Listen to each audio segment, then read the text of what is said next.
और यहाँ अपने नाज़रीन को बताएंगे कराची के जिला वेस्ट में मुबैना भत्ताखोरी का एक और मामला, जहां retired sub inspector Ghulam Rasool ने इल्जाम आयद किया है कि थाना मंगोपीर से मुंसलिक मुबैना प्राइवेट बेटर्स मकान की तामीर के एवज उनसे भत्ता तलब कर रहे हैं। इस हवाले से एक मुबैना वीडियो भी सामने आई है जिसमें एक शख्स को रकम लेते हुए दिखाया जा रहा है। इस बारे में मज़ीद तफसीलात जानेंगे चीफ क्राइम रिपोर्टर काशिफ नजीर से। काशिफ, अपडेट कीजिएगा।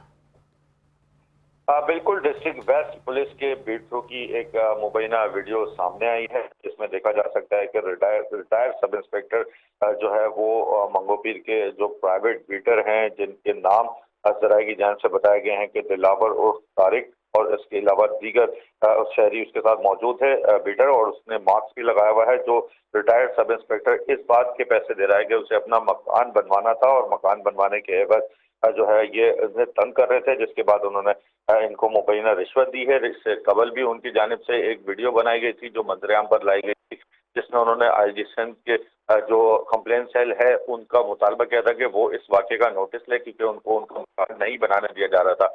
अब जब मंगोपीर थाने के प्राइवेट बीटर्स को उनकी जानिब से भत्ता दे दिया गया है, उसके बाद उनको मकान बनाने की इजाजत भी मिल गई है। और इस वीडियो को मंजरेआम पर आने के बाद जो रिटायर्ड सब इंस्पेक्टर है उनकी जानिब से इस बात का मुतालबा किया गया है कि आईजी सिंध का जो कंप्लेंट सेल है वो इस पर नोटिस ले, और आईजी सिंध इस पर नोटिस लेने के बाद ये तमाम तर वाक़े की तहकीकात करवाएं ताकि आइंदा पुलिस में इस तरह का काम ना हो सके। तफसीलात से आगाह करने के लिए शुक्रिया।